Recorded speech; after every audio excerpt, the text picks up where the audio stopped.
Assalamualaikum warahmatullahi wabarakatuh. Perkenalkan, nama saya Nisa Firdaus dari Geofisika 2017. Pada kesempatan kali ini saya akan menjelaskan tentang Compactional Anticline Trap dan juga Salt Dome Trap untuk memenuhi tugas geologi migas dan batu bara. Seperti yang kita telah ketahui, trap merupakan sebuah wadah tempat atau luasan area di mana terdapat konsentrasi dan juga akumulasi hidrokarbon seperti minyak dan gas yang menjadi target eksplorasi migas. Untuk penjelasan lebih lanjutnya dapat disimak sebagai berikut. Oke, selanjutnya saya akan menjelaskan tentang apa itu trap.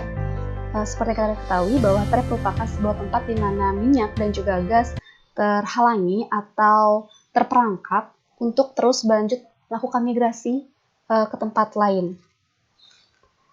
Pada kali ini saya akan menjelaskan dua jenis trap, yaitu Fault Compactional Anticline Trap dan juga Salt Dome Trap.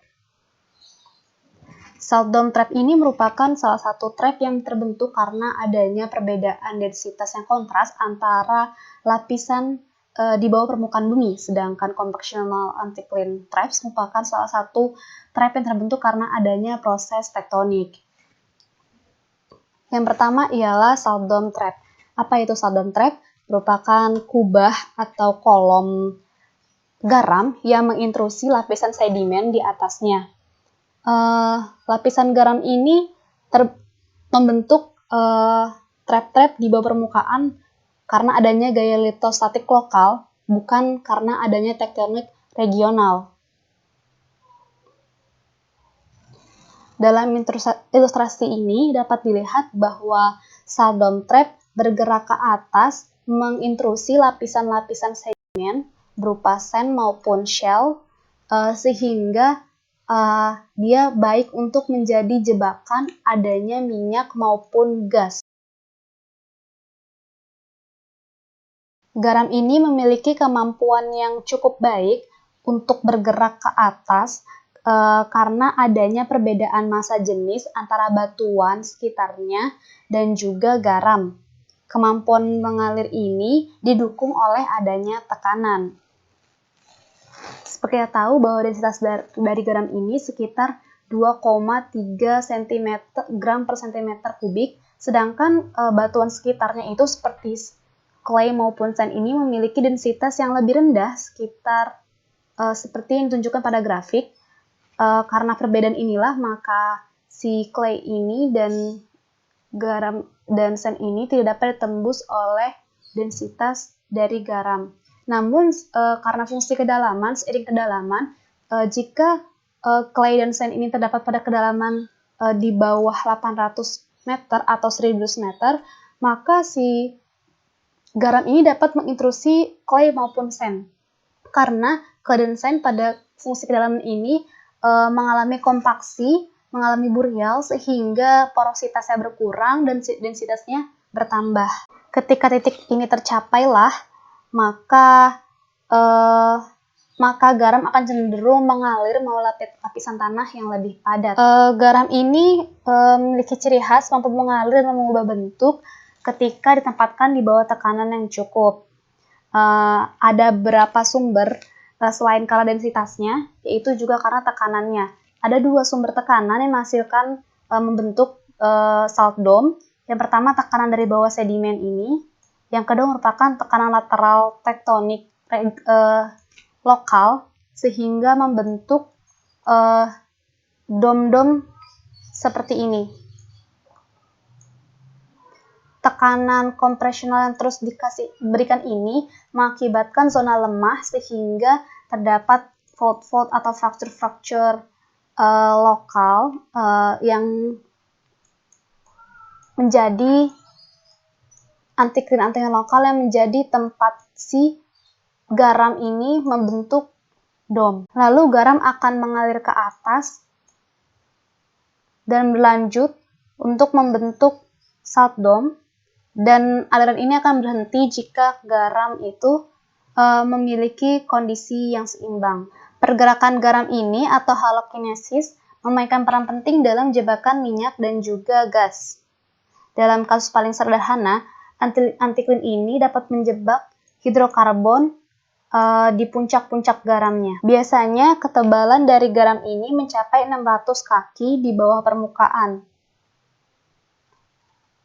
Kubah garam ini dapat dideteksi dengan mudah oleh metode geofisika, utamanya merupakan graviti atau seismik, sehingga dapat dilihat adanya kontras antara garam dan juga batuan sekitarnya. Sebagai informasi saja, potensi kubah garam ini sebagai jebakan minyak pertama kali ditemukan di Texas, Amerika, di Bukit Spindletop, yang menghasilkan 100.000 barel minyak per harinya. Oke, selanjutnya merupakan compactional anti-clean trap. Sebelum masuk ke pengertian apa itu compactional anti-clean trap, sebelumnya kita harus mengetahui apa itu anti-clean. Anti-clean merupakan sebuah lipatan di mana setiap setengah dari dipsnya merupakan kali lipat dari struktur crust-nya. Biasanya berupa lengkungan dengan batuan non-poros di atasnya berupa strata berpori. Biasanya mereka merupakan perangkap di mana minyak dan gas atau air dapat terakumulasi. Biasanya berada pada dalam kondisi di mana ia kedap air dan batuan reservoirnya berpori. Vault ini, anti-clean ini baik untuk trap atau cap atau penutup pada semua arah untuk mencegah kebocoran.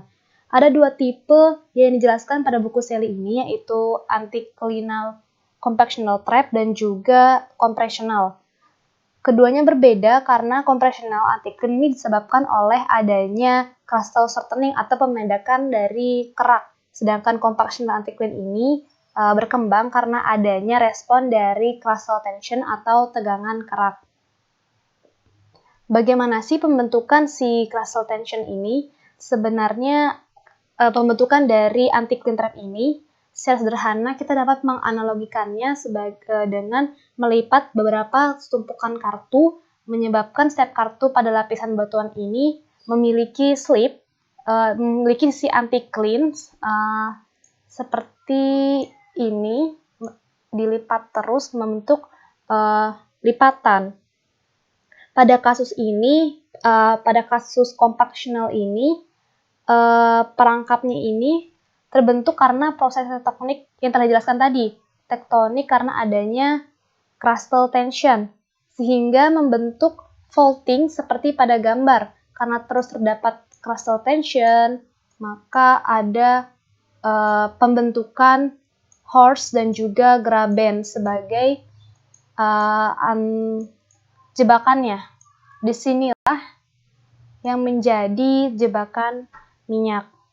Biasanya jebakan minyak ini atau si anti-clean compactional trap ini terbentuk setelah adanya pembentukan lapisan sedimen. Trap anti-clean compactional dan compactional itu berbeda. Pada kasus compactional, mereka memiliki lipatan yang cukup bervariasi pada fases reservoirnya di seluruh struktur. Baiklah, itu merupakan penjelasan dari compactional anti-clean trap dan juga shutdown trap dari saya. Mohon maaf jika ada kesalahan dalam berbicara maupun kesalahan dalam pemahaman, maka kritik dan saran sangat dibutuhkan. Terima kasih. Wassalamualaikum warahmatullahi wabarakatuh.